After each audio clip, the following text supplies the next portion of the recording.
Naam, kwingineko mamia ya wakazi wa mtaa Mukuru kwa Ruben hapa Nairobi waliachwa bila makao baada ya nyumba zao kuteketezwa kwenye mkasa wa moto siku ya Jumatatu wiki hii.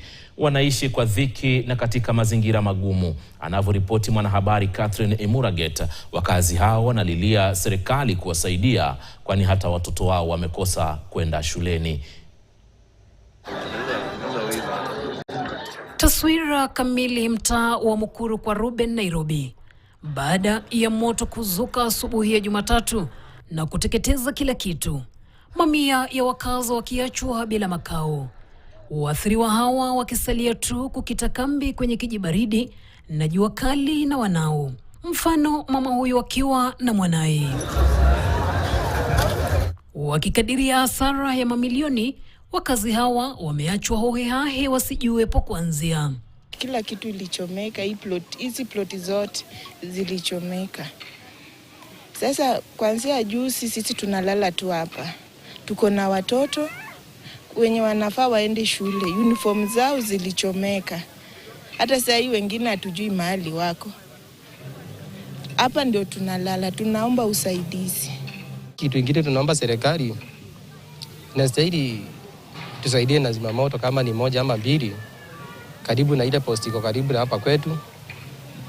Kama ni jambo kama hii imetokea, ikuwe inatusaidia kwa haraka.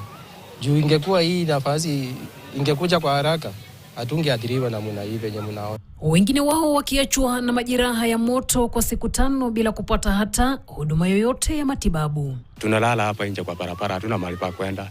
Kila kitu ilichomeka, watoto hawaendi shule. Mimi mwenyewe sitapata hata matibabu vile niko hivi. Juu sina uwezo, kile kitu ilichomeka. Hivi tu ndio nilitoka na ndio vile niko. Kulingana nao, wamesalia omba angalau wana wao wapate kitu cha kutia mdomoni. Hatima yao ya masomo pia ikining'inia. Moto ilianza asubuhi, so hakuna mtu alijua ilianza kitu gani. Kwa maana ni moto ilianza tu na mlipuko. Hakukujulikana imeanza kwa nini, ni nini imeanzia, maana hakukuwa hiyo time na ni moto ulisambaa kwa haraka. Tuko na watu tumechagua.